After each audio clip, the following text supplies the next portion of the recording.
This is Audra from Homesteading in Idaho. So today I will be bringing you guys a few different crafts that you can do at home here during lockdown. These are things that you may or may not have at home. Even if you don't have them at home, it might give you some ideas for some things that you could, change it around, be able to do it your own way. These are also going to be activities that a lot of them you can do with your children or grandchildren, kiddos at home, teenagers, get them involved, get them doing something fun. And so we're just trying to do something really fun, keep everybody's brains active, keep you, just get your brains off of the other stuff that's going on in the world and have a little fun at home.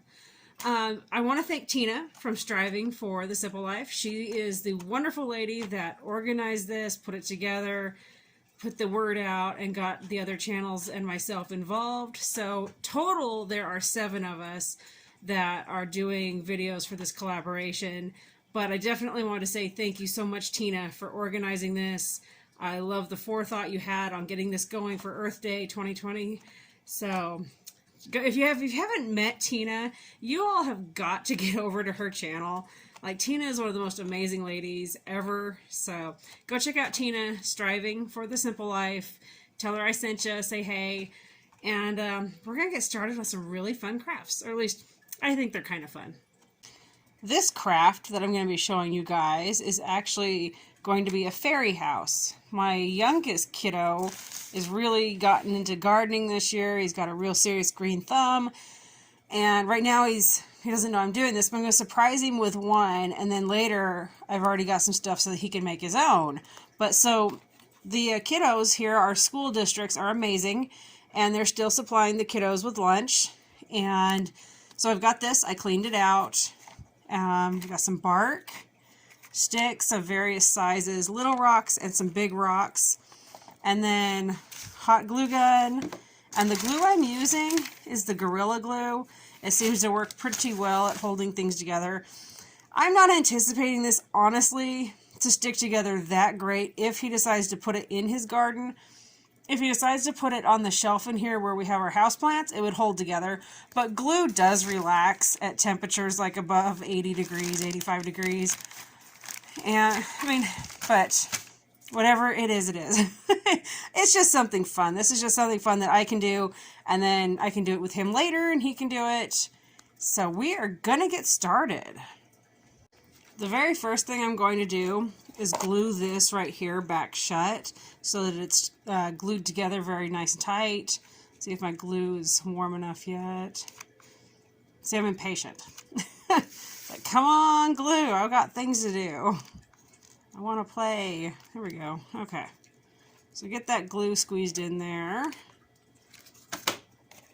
I'm going to hold it shut. Do the hot glue dance with my fingers. You all know how it is.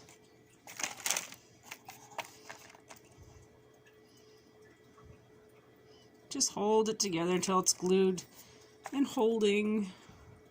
I might add a little bit more.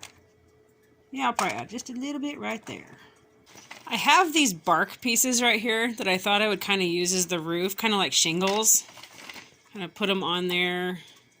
But what I'm going to do before I put those on there is take some of these little rocks that I grabbed out of my driveway and just put them across the top here. Give it kind of the rock accent look. So that's what I'm going to do first. There we go. I've got rocks glued on there on both sides. Now I'm going to grab some of this bark. So this bark has a dark side and a light side. This is the outside of the tree. This was on the inside. I really like the look of that. So I'll just kind of find a couple here that will maybe mesh together and get them glued right there on the roof. Or should I maybe start with the side, because I need to glue on, like, let's see, this rock could be a door right there, and then get the sticks glued around it and maybe have the roof hanging over the sticks. Maybe that's the best idea. Maybe we'll do that first. There we go. Side one. It's got a little door. It's got the little logs going on, framing around the door. Now, let's get that bark on there somewhere. I like that. The bark is going to overlap. It's going to look really cool. Okay. How cute is this? That's going to be the front of it. It's got the door. I gave it a little doorknob. Put a little extra accents on the roof. Yep, the rest of it's not done yet. But I've got some more projects I really want to share with you guys. And being as everybody's in quarantine, having my kiddos not, asking me for 10 million things at the moment, I'm going to set this one aside for just a little bit to show you the next really cool craft I'd like to show you. Alright, what's the deal with the Christmas paper, the toilet paper tube, and 4 push pins? Well, I really love snowflakes. I don't care what time of year it is. So, being as I have wrapping paper, and I'm sure a lot of you have something, something fun, whether it's wrapping paper or something, you've got something fun. And a toilet paper tube. And if you don't have these, like I was just using sticks for the project for the fairy house. You could use sticks for this. You could use quite a few things. So just feel free to be crafty on whatever you've got. But what on earth am I making, right? Like, what are this? You guys are going to love this. At least I hope you are. Because if you're like me, I use my phone a lot, not just for videoing or watching stuff. Oh, wait, there we go. That's the key word, watching stuff. So, like, if I'm in the kitchen cooking for the family in the evening, I like to put on YouTube and watch my favorite YouTubers and see what they're up to. So, I mean, in my phone, it has this fancy little thing on it that kind of holds it up, but it kind of stinks. It doesn't work that well. It's always falling over. I found this idea. It includes one of these, and it holds your phone up. So you would slide your phone in here, and it would hold it up. Well, it's not going to cost me anything, so I'm going to try it. We're going to see if it works. I have already pre-cut my paper. I already measured it out and pre-cut it. Oh, and see that was a craft. This was a leftover from a Cub Scout craft we did at Thanksgiving, turkeys. So anyway, I'm going to take this, I'll line it up, and I'm going to glue it, roll it, and glue it. And then I'll show you the next step. And there we go. See, I've got where I ended. I made sure to put some glue there. I glued and rolled so that it would be pretty snug. On the ends here, I just put glue on the inside and then rolled the paper in. Same on this side. Now when I do the next step, I'm going to put the pins in. I'm going to make sure this is on the bottom. I don't want to see the seam. So we'll put the seam to the bottom. The next part is we've got to put legs on it. So we're going to put these push pins in it so that it stands up. We want 4 legs. And not only am I going to be actually putting these pins in, but I'm going to glue them once they're in place, once they are where I want. I'm going to glue them so that they're not falling out and going everywhere. And I'm going to reach inside with my glue gun, and I'm going to actually glue around the point so that they're not stabbing me, or maybe my little one, or even the teenager or the hubby. We don't want anybody getting stabbed. So I'm going to figure out where I want my legs, and then I'm going to glue them in place. I haven't glued the little feet on yet, but I want to show you how I aligned it. I did my best to make sure they were aligned, and they're not rocking. They're squared up pretty well. It's not got too much movement, so I'm going to go ahead and glue them. I'm going to say I'm happy with that, and I'll glue them in place. And there we go. I've got those little legs all glued on there. I pulled the pin back a little ways and glued on the bottom, then pressed it in. And then, as you can see, piled a whole bunch of hot glue on top of them. That way nobody is getting their fingers poked. The next step is to figure out where the center is on top, and you're going to cut a slit as wide as the bottom of your phone. And then, so for that, I'll be using a box knife very carefully to do that. I'm going to be putting my phone across here, the bottom of it, deciding how much of a slit I need. So I'll be cutting it this way, adding a little bit of a slit back and forth, and then cutting it again, or probably actually just rolling it under so that it creates a little bit of tension right there so it'll hold my phone. So that's what I'm going to do next. I'm going to go up here on the top and get that measured and start cutting. I put my phone on there, drew the outline of the base of my phone on there. Now I'm going to very carefully take this and slice it. Okay, cut a slit in it. Decided not to do a clean cut on the back side. I decided to, what I had cut, I just pushed it down inside. and then made sure my phone would fit. And I can't believe it. It not only does it fit, but this thing doesn't move. It fits right on in there. So guess what? Now when I'm doing dishes or cooking, I can put my favorite YouTubers on, push play, and not worry about my phone falling over. I am thrilled. And it's really, honestly, pretty darn sturdy. So if you're looking for a craft, this was super, super easy to make. I mean, I can't believe it. So this is a fun one. Get your teenagers involved. I'm sure they would probably enjoy it. I know even if my youngest had a cell phone, I know for sure he would be wanting to do this. What else could you do? What else could one of these work with? I don't know. It was kind of cool. I can't believe it worked.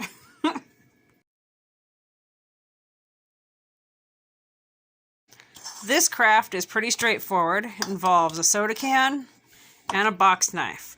We're going to be making... See, I've got some ideas for this. I'm thinking I could use it as kind of a fun ornament, just because it's different. I can spray paint it down the road if I wanted to. Or I could use it and make it kind of like, not into really a wind chime, because it's not going to chime, but just something really pretty that I could hang out in my yard, my garden. And even, because it's flashy, it could actually have dual purpose. Not only is it going to be pretty, but it'll have movement to it and flashiness, which will keep the birds away from my fruit trees and my berry bushes. So what I'm going to be doing, so there's a line on this can. You can see here the line on top, and there's one on the bottom. I'm going to be taking it, and you can go straight down with your lines about every ½ inch or kind of sideways. And then I'll show you what I'm going to do next. So I went ahead and did some cuts that are sideways. And after you've got it like this, and I will say before you even get to it, the more you cut, the weaker the can gets. So please, please, please be really careful if you're doing this so you do not get cut. So the next thing I'm going to do is I'm going to put one hand on top, one hand on the bottom. I'm going to twist it. So one end I'm going to twist left, the other end I'm going to twist right, and I'm going to kind of squeeze them together at the same time. And you'll be, hopefully, we'll all be amazed, because I haven't done this myself just yet, but hopefully we're all going to be amazed at what it looks like next. Okay, so maybe it doesn't look as cool as I envisioned. I've still got some tweaking to do with it. But, okay, come on. If that's hanging in my tree and it's spinning, it'd be kind of cool, right? I don't know. Maybe quarantine's getting to my brain. But I'm going to try it anyways. I'm going to tie a string to the top. I'm going to go hang it in the tree. Maybe it will encourage the robins to leave my trees alone. And the magpies. Maybe they'll leave my plums and apples and everything alone. I don't know. I want to take and make some of these and keep practicing, make them better and make them cooler, and attach like a string here, and figure out, maybe drill a hole in the bottom of this and stack a few of these on top of each other. I mean, they are kind of cool. And actually, if you turned a tea light, one of those even the battery operated ones, or the tea candle, if you turned it sideways, you could put it there in the bottom and hang it, and you could have a little light. You know, that'd be kind of cool. Hang some of those on. Okay, maybe this is redneck. I don't know. But you spray paint it, nobody would know. Anyway, you could hang them on a string and put some of those tea lights in there. I'd probably use the battery ones personally, so that I didn't start a fire. But it'd be kind of cool on the back porch. Enjoy barbecue nights and everything, and have some of those and their little lights. Or, see, now I'm thinking, you could run some, like Christmas lights, if they had long, I don't know, I've got some ideas now. Alright, well, I'm going to keep tinkering with it. I don't know, I really think quarantine's getting to me. Not that I really go anywhere anyways, because we live on a homestead, and we're just here, or I'm here, but, who else feels like they're going nuts with this whole quarantine thing? This craft involves a whole lot of egg carton. Why? Well, because you're going to be cutting out each one of these. And I'll show you why. Oh, the other thing you're going to need is either a paper plate or some cardboard that you cut into a square or a circle, whatever you want to do, because you're going to be making a wreath. So I'm going to get started cutting these out and I'll show you why. We're going to have some fun here. When you first cut these out, they're kind of ugly. I'll take the scissors, kind of go around it and shape it up.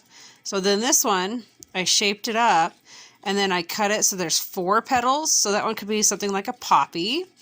This one, I cut it so that there are 8 petals and that could be like a daisy. Then if we take, so that part came out of this part of my egg carton, the big part. Now, when you flip an egg carton over, you're left with like these little dimples here that I'm not cutting out. Those ones I cut, so I cut them out, kind of shaped it up as best as I could. And I cut this one so it has 4 petals, and it kind of reminds me of a violet.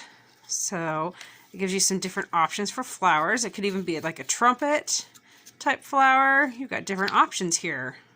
Well, after you've got a pretty decent pile of little egg carton flowers cut out, you're going to want to color them or paint them. Make them pretty. Make them look like some flowers. All right, I've got some flowers painted. Some of them don't have their centers painted. I will paint those, finish those as soon as I get them on my wreath. Usually people use the other type of paper plate, you know, the one's got like the little ridges along the edge. This is what I've got. This is what I'm going to use. It's kind of one of those fancy ones. I don't like the way my flowers are laying right here. I like it better with this, like this kind of a deal. So I'm just going to fill it in, kind of make it look however I want it to look. Just play with it. And honestly, I'm going to end up cutting out probably a lot more flowers and make this a very, very flowery wreath. But for now, I'm just going to fill it in as best as I can just to give you guys an idea of what this can look like. Well, guys, there you go. I'm going to keep tinkering with it, adding some color. I'm probably going to cut out some leaves. And then I've got some sticks. Probably put some sticks in it. Just keep tinkering with it, dressing it up. But hey, that's the nice thing about quarantine, is we got all the time in the world, kind of. So I don't know, if you make this, let me know what it looks like. We're all in this together, guys, so happy quarantine. Let's add some color and some beauty to where we're at.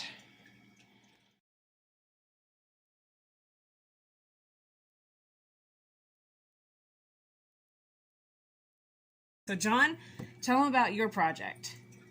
Look right here. I'm going to build a bee home.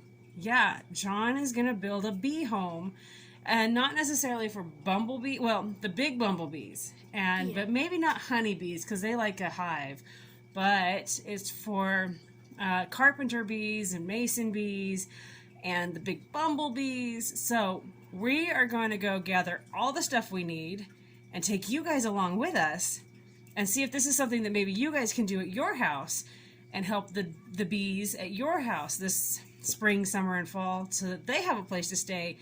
And remember, they're good. We want to have as many bees as we can. They're pollinating our food because you guys, how many of you are going to go grow gardens this year? So John's out here helping me. He's going to show you guys what you need. So the first thing you probably need is a metal can, like for soup and stuff. And you see that can? See how we can see John's face? You need to have a can that's open on both ends. And John's able to touch it like that because our can opener leaves smooth edges. But please, please be careful because it is easy if you have a different type of can opener to slice yourself. So the next thing we need is a drill. And that bit that we have, the drill bit, is a 3/16. The next thing we need are some sticks. You're going to have sticks in various sizes. And these ones we picked because you'll actually see how, we haven't done this yet, but see how these sticks have holes in the ends? No, so we didn't drill these. These sticks actually have those holes naturally. We didn't drill them. You can see on this one how as it's drying it creates a hole in there, and like this one's kind of full of stuff. Anyway, you're going to have those sticks and you're going to actually be putting them in your can and filling up the can with sticks. And if they stick out a little ways, it's all right because you're going to kind of, so put them in there, John. And you're going to have a bunch, and they're going to go out both ends because it's going to be really, really tight with sticks. Lots and lots of sticks. We'll kind of secure them. Yeah. But the reason you put holes in the ends of the sticks with your drill bit is because the bees will go in those sticks and use it as their houses to hide from the bad weather. And they also use it for laying eggs for new baby bees. So John is now we're gonna stuff this thing full of sticks. But before we stuff it full of sticks, I will hold this and I will do the drilling. But we're gonna drill a hole here and here. So both sides of this are gonna have a hole because you'll need to put string in there so you can hang it up.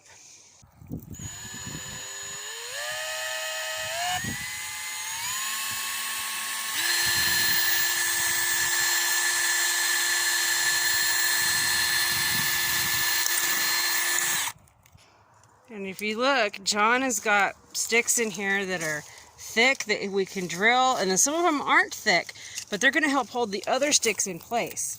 And the little bugs, even the ones that aren't bees, they can climb in there and lay eggs, like even ladybugs and things like that. So lots of good things. You might even have a spider family live in your stick, the stick house you're building. So you see, we're getting rid of the air gaps. There's still a few gaps in there. We got to keep shoving some sticks in there. We've got to shove it full as much as you can. Now, if your sticks aren't old like ours, they might be new. That's all right. Use whatever sticks Mom and Dad say you can use. Just make sure you have their permission before you go chopping on any trees or bushes. So as you can see, John and we've got that stuff full of a bunch of sticks. If you want yours to be pretty, you could make your sticks so they all line up with both ends. We're kind of curious to see what all's going to live in this. Fingers crossed that no wasps decide it's a perfect house. But the next step, and also I don't know if you noticed that, but it's snug. Those sticks are in there pretty snug so that when we hang it up, they hopefully won't shift out of there. And there's holes. See, I told you about the holes. We haven't even drilled yet. Those are just natural holes that are in the wood that the little bees and other bugs like to build their houses and their nests in. So we're going to put a few more holes in. John's going to hold it steady, or well, I can probably hold it steady. John's going to do the filming for me now.